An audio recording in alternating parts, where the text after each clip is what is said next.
오후에 나오시는 성도들을 주의 이름으로 축복합니다. 우리 옆에 분 한번 같이 인사하겠습니다. 하나님께 소망을 둡시다. 예배를 포기하지 맙시다. 그런 복된 성도들 되시기를 바랍니다. 지난주 오후 예배 혹시 기억나십니까?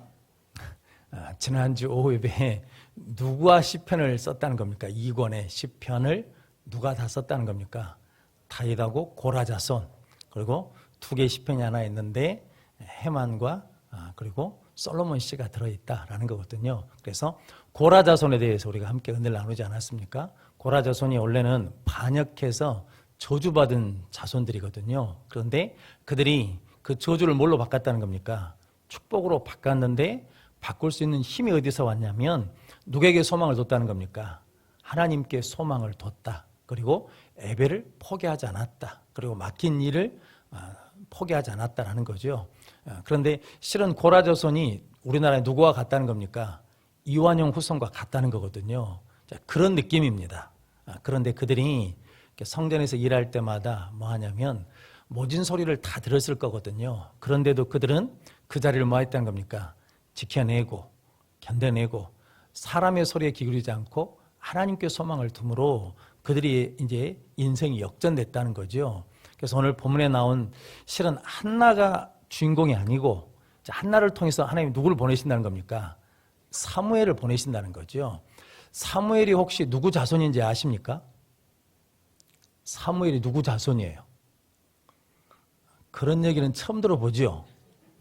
뭐 지가 누구 아들이겠지. 엘가나의 아들이거든요. 한나의 아들이고. 그런데 누구 후손일까요? 이제 이럴 때 고등학교 때 잘 찍은 사람들은 답을 금방 알아요. 누구 자손이에요? 내가 앞에 이야기 계속 했잖아요. 누구 자손이라고? 고라 자손. 기가 막힌 일이에요. 이게 왜냐면 이게 고라 자손이 저주받은 자손인데 그 저주받은 집안에서 누가 나왔냐면 사무엘이 나왔다는 거거든요. 그런데 사무엘이 나온 그 계기를 만든 사람이 누구냐면 한나라는 한 여인을 통해서 하나님께서 누구를 주셨냐면 사무엘을 주셨다라는 거거든요. 성경 역대상 6장 찾아보시게요. 자, 띄워드리려다가 저 방송실에 안 가르쳐 줬거든요. 역대상 6장 잘 안 읽으시죠?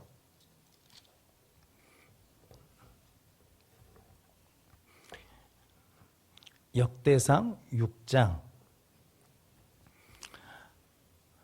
34절로 38절 말씀입니다. 역대상 6장 이게 잘 안 넘어가요. 왜냐하면 거기 읽지도 않을 뿐더러 설교도 안 하거든. 그러니까 역대상 6장 구약성경 619면입니다. 6장 34절로 38절 말씀. 그래서 이제 성경에 왜 족보를 기록하는지 이제 그 이유가 여기에 있습니다.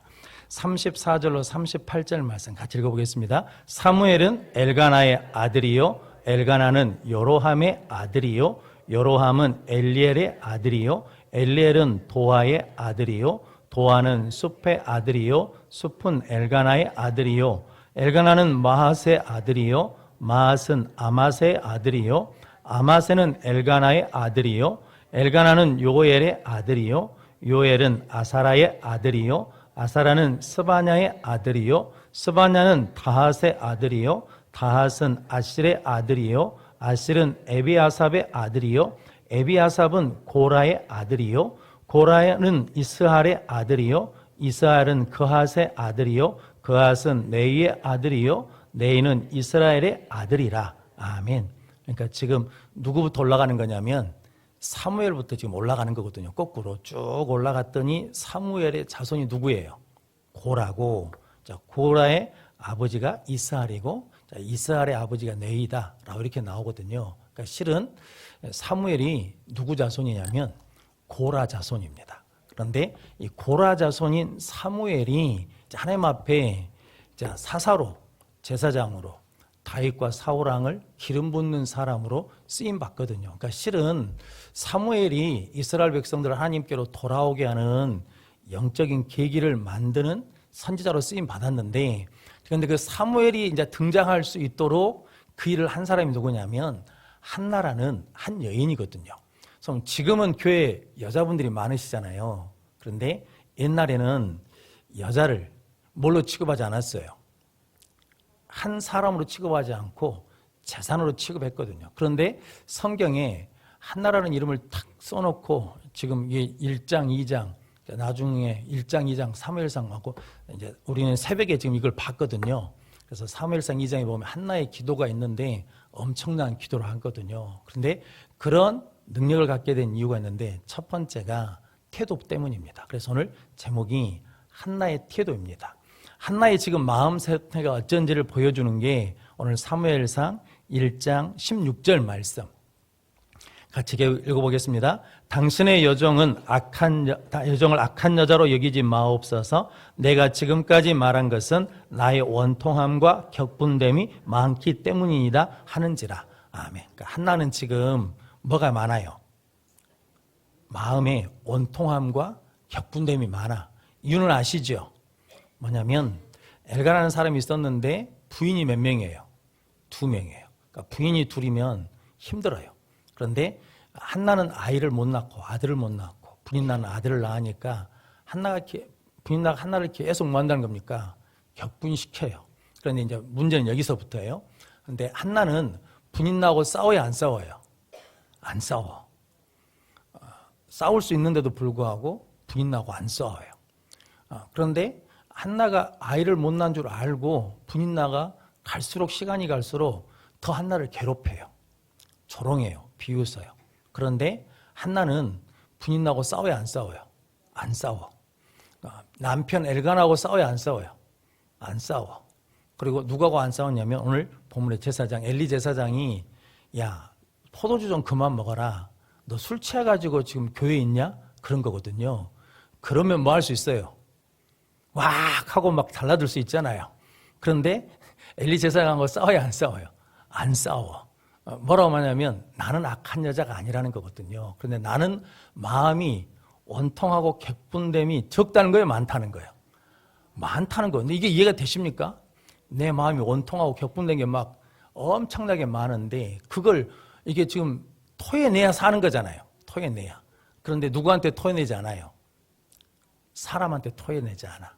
남편한테 토해내지 않고 그리고 부인나한테도 그러지 않고 엘리 제사장한테도 안 토해낸다는 거예요. 누구한테 한다는 거예요? 하나님 앞에 나왔는데 너무 원통하니까 소리가 나와요? 안 나와요? 안 나와. 우리 어머니가 저희 집에 와 계시거든요. 그랬더니 옛날 생각이 많이 나더라고. 지난번 말씀드린 것처럼 저희 아버지가 신앙이 참 좋으십니다. 그러니까 먼저 예수를 믿었거든요. 우리 어머니는 예수를 안 믿었어. 그런데 아버지 따라 교회를 다니신 거예요, 어머니가. 어떻게 보면 일반적인 않는데 대부분 거꾸로 된 거잖아요. 대부분 여자가 먼저 다니고 남자를 끌고 다니는데 우리 아버지가 우리 어머니를 끌고 다녀. 그러다가 야유 예배를 갔어요. 야유 예배를. 근데 그날 도둑놈이 들어왔어. 우리 동네 TV가 2대밖에 없었거든요. 병수 형 집하고 우리 집하고. 그 집에 가서 이렇게 마당에서 그냥 이렇게 안방에 있는 TV 이렇게 목 빠지게 보다가 어느 날 아버지가 TV를 사왔어요. 어찌나 기사가 생기든지 친구들이 너희 집서 TV 보자 그러면 줄 서 임마 막 이랬거든요. 그랬는데 야유예배를 보고 드리고 왔는데 도둑이 와서 그 TV를 달랑 가져갔어요. 그때 우리 어머니가 하시는 말씀이 우리 아버지한테 이렇게 손가락질했어요. 하나님이 계시다면 어떻게 놀러 간 것도 아니고 어디 갔다 왔는데 예배드리러 갔다 왔는데 도둑놈이 TV를 가져가도록 놔두냐라고 그랬거든요. 그러면 우리 아버지가 뭐라 하겠습니까? 이런 애 편내가 어디다 감히 이럴 수 있는데 아무 말씀 안 하시더라고. 가만히 계셔요. 그런데 그게 생각이 나. 그래서 우리 어머니한테 엄니 그게 생각이 납니까? 그랬더니 당신은 생각이 안 난대. 무슨 안 나기는 다 날 텐데 이제 속이 있으니까 그러신 거거든요. 그런데 한나는 우리 아버지하고 게임이 안 돼. 뭐냐면 자기 스스로 말하잖아요. 격분되고 원통함이 심히 크다는 거거든요. 그런데 어떻게 한나는 그것을 사람한테 쏟아내지 않고 하나님한테 쏟아내느냐라는 거거든요. 그래서 하나님한테 쏟아내리거든요. 그러면서 하는 말이 하나님 아들 주시면 하나님한테 뭐 하겠다는 거예요? 드리겠다는 거예요. 나시린으로 드리겠다는 거죠. 삭도를 대지 않겠다라는 거거든요. 그런데 엘리 제사장이 그렇게 말한 다음에 오늘 17절, 18절 말씀 같이 읽어보겠습니다. 엘리가 대답하여 이르되 평안히 가라. 이스라엘 하나님이 네가 기도하여 구한 것을 허락하시기를 원하노라 하니 이르되 당신의 여종이 당신께 은혜 입기를 원하나이다 하고 가서 먹고 얼굴에 다시는 근심빛이 없더라. 아멘. 그럼 이게 이해가 되십니까? 금방 뭐하라고 말한 사람인데 야 포도주 좀 그만 먹어. 어떻게 술 취하고 교회를 오냐. 그랬던 제사장이 그래? 그러면 하나님이 네 기도 은혜 베푸시기를 원한다. 그랬더니 한나가 어떻게 받아요? 당신께 은혜 입기를 원합니다 라고 받아요. 그것을. 그러니까 우리 식으로 하자면 어떻게 받았다는 겁니까? 아멘 하고 받아버렸어요. 그랬더니 그 마음에 뭐가 없어졌어요? 근심이 없어졌어. 아들은 낳다고 못 낳았다고? 아직 안 낳았어요. 문제 해결되지 않았는데 근심이 사라졌다라는 거거든요. 그럼 이것은 뭐 때문이냐면 한나의 태도 때문이거든요. 근데 그 이하에 읽어보면 이제 더 기가 막힙니다. 한나가 아들을 낳았거든요. 그러면 하나님께 소원한 것을 기억해요, 잊어버려요? 잊어버리지 않아요. 기억해요. 그래가지고 뭐라고 고백하냐면 사무엘상 1장 27절, 28절 말씀 같이 읽겠습니다. 이 아이를 위하여 내가 기도하였더니 내가 구하여 기도한 바를 여호와께서 내게 허락하신지라. 그러므로 나도 그를 여호와께 드리되 그의 평생을 여호와께 드리나이다 하고 그가 거기서 여호와께 경배하니라. 아멘. 저는 28절에 그러므로 나도 그를 여호와께 드리되 아니면 하나님이 나에게 뭘 주셨다는 거예요. 은혜를 주셨어요. 나는 아이를 낳을 수 없는 몸인데 하나님이 은혜를 주셨어. 그러니까 그러므로 나도 그 은혜에 보답하겠다는 거예요. 보답하겠다. 그래서 주신 은혜를 그대로 뭐 한다는 겁니까? 하나님께 드리겠다. 은혜를 갚겠다. 소원을 갖겠다라고 그러거든요. 그래서 성도 여러분, 한나는 은혜 받기 전에 응답받기 전과 응답받은 후가 같아요, 틀려요? 같아요. 이게 변화가 없어. 우리도 그러거든요. 저희 작은 아버지가 위암에 걸리셨거든요. 그런데 저희 아버지가 병원에서 그 당시는 암 치료가 쉽지 않았거든요. 그러니까 장성 할렐루야 기도원에 그 기도굴이 있거든요. 거기다 던져놨어요. 너 여기서 기도하고 살든지 죽든지 여기서 판가름 내라고. 그리고 동생을 거기다 던져놓고 왔거든요. 그러니까 이제 우리 작은 아버지가 기도하면서 뭐라고 기도했겠습니까? 하나님 살려주시기만 하시면 무엇을 위해 살겠다는 거예요? 주를 위해 살겠습니다. 그랬거든요. 살았어요. 할렐루야. 고침받고 나왔어요. 근데 이제 그 다음에 뭐 해야 돼요? 살려주시면 누굴 위해 산다고? 주를 위해서 살겠다고 하셨거든요. 그래서 교회 사찰이 되셨습니다. 교회 사찰이 되셔가지고 섬기셨거든요. 그런데 교회에서 사찰하다 보면 참 상처가 많거든요. 교인들이 말이 많습니다. 100명이면 100가지 소리를 드려야 되고 1000명이면 1000가지 소리를 드려야 되거든요. 그래서 성도 여러분, 이게 막 목회자들은 큰 교회 하면 막 좋을 것 같잖아요. 근데 썩 좋지는 않습니다. 왜냐하면 그만큼 뭐가 많다는 거예요. 십자가가 많아요. 십자가가 많아. 그런데 우리 작은아버지가 너무 상처를 많이 받았어요. 그래서 그만두고 나오셨어. 그런데 제가 그때 이제 그런 생각이 들더라고요. 처음에는 하나님이 살려주시니까 주를 위해 살겠다고 그래서 아무도 하지 않는 교회 사찰 일을 하셨어요. 그런데 상당히 오래 하셨습니다. 그런데 이제 시간이 지나니까 무엇을 잃어버린 거예요?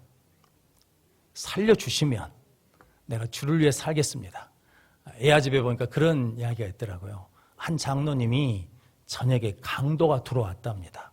그래서 이불 속에다 가족들을 다 넣어놓고 있는 거 다 내놓으라고. 안 그러면 죽이겠다고. 그때 장로님이 그랬다는 거거든요.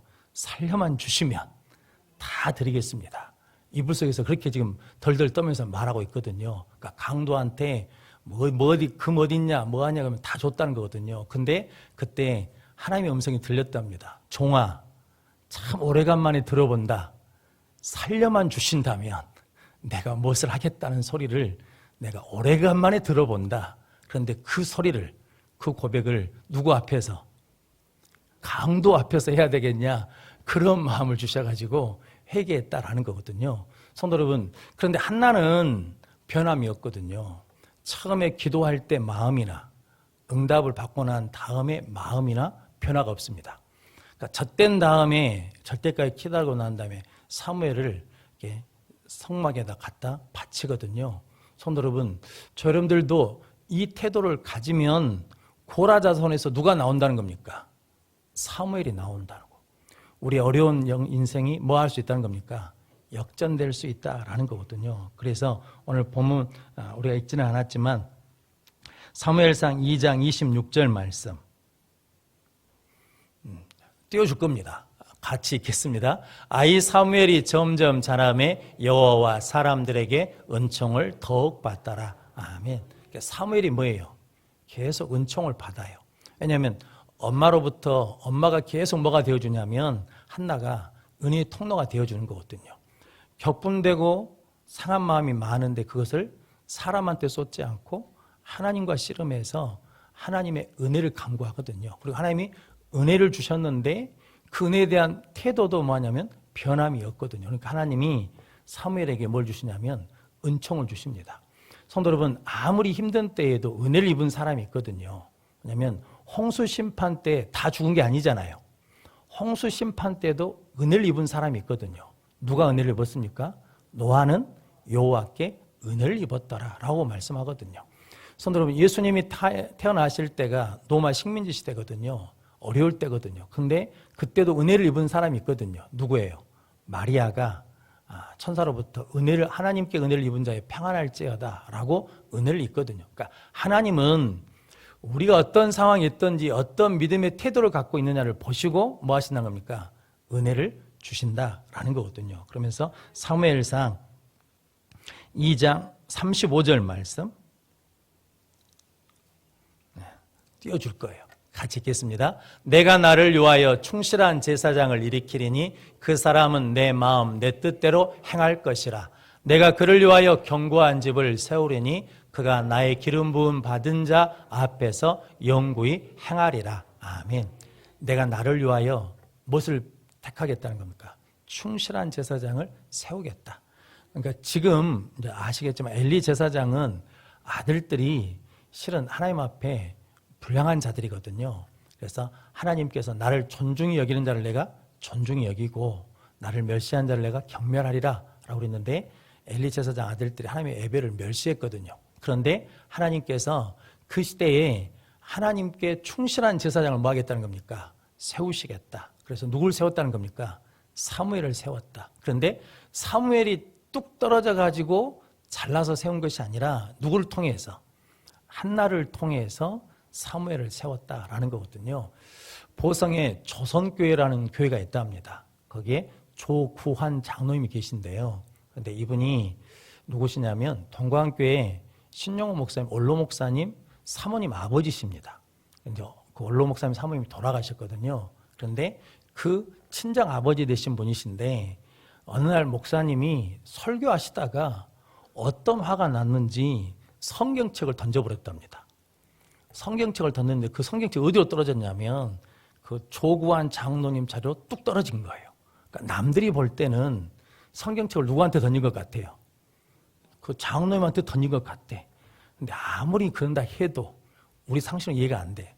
목사가 성질이 난다 그러면 컵을 던지든지 뭐 손수건을 던지든지 그래야 될 건데 성경책을 던진다는 건 이해가 안 되잖아요. 그런데 교인들이 상처를 받은 거예요. 어떻게 목사가 장로한테 성경책을 던질 수 있냐? 어떻게 목사가 아무리 화가 나도 하나님의 말씀인 성경책을 던질 수 있냐? 라면서 상처받고 시험 들었어요. 그리고 그 장로님도 무한한 거잖아요. 그런데 예배가 끝난 다음에 그 장로님이 성경책을 딱 가지고 목사님 앞에 와가지고 목사님 죄송합니다. 화를 푸십시오. 용서해 주십시오. 라고 했다는 거거든요. 근데 실은 용서는 누가 구해야 돼요? 목사님이 구해야 되잖아요.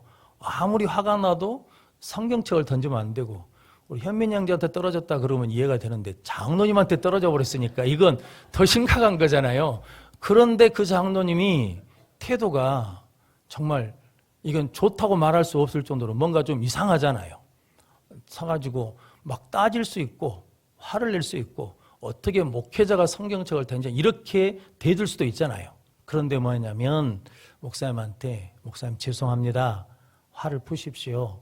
용서해 주십시오. 라고 했다는 거거든요. 그래서 교인들이 상처를 받은 게 아니라 은혜를 받게 됐다라는 거거든요.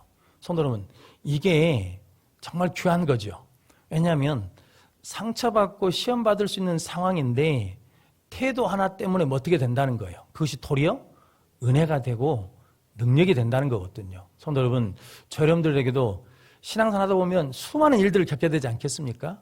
그런데 그때 우리가 어떤 태도를 가지고 대하느냐, 어떤 태도로 임하느냐, 그게 중요합니다. 저도 지난주에 후회된 일이 하나 있었거든요. 누가 제 방에 노크도 없이 문을 확 열고 들어왔어요. 그래서 저는 우리 사모님이 들어온지 알고 그 누구냐고 그랬더니 우리 사모님이 많이 늙어갖고 들어왔더라고요. 늙으신 분이 들어오셨어. 그래서 누구시냐고 그랬더니 어디 교회 집사라고. 그런데 어떻게 오셨냐고. 그래서 그러시더라고. 회개 복음을 전하러 오셨대요. 그래서 무슨 말씀이냐 그랬더니 요즘에 싹군 목사가 많다고. 그래서 목사님 회개해야 된다고. 이게 이야기를 들어보려니까 안 되겠길래 그냥 나가시라고 그랬거든요. 근데 안 나가죠. 쉽게 나가겠습니까? 어떻게 들어온 방인데 그냥 나가라고.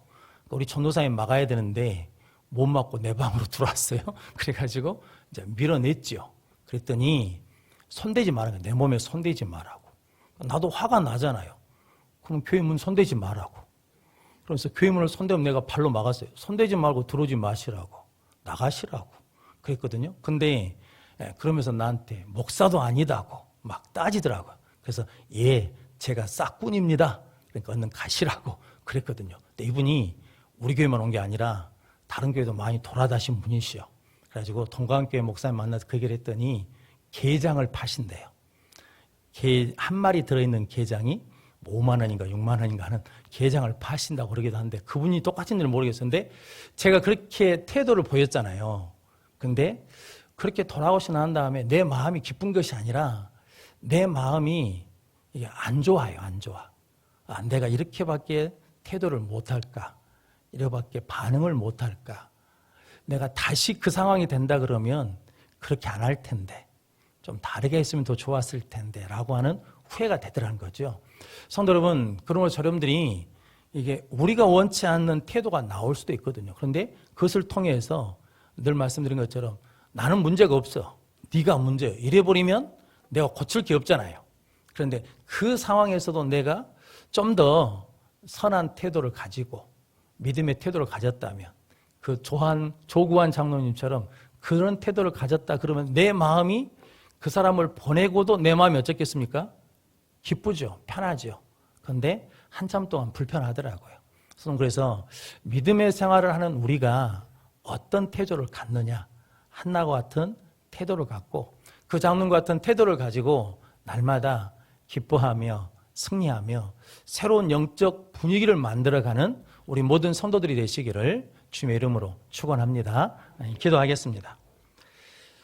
좋으신 아버지 하나님 감사합니다. 하나님 앞에 늘 겸손한 태도를 갖게 하시고 믿음 생활하면서 우리에게 나타나는 모든 상황과 문제와 아픔 속에서도 믿음의 태도를 가질 수 있도록 성령님께서 도와주시어서 우리를 통하여서 하나님이 새로운 시대를 만들어가게 하시고 우리 자손들 중에 사무엘 같은 자손들이 세워질 수 있도록 우리를 사용하여 주옵소서. 예수님의 이름으로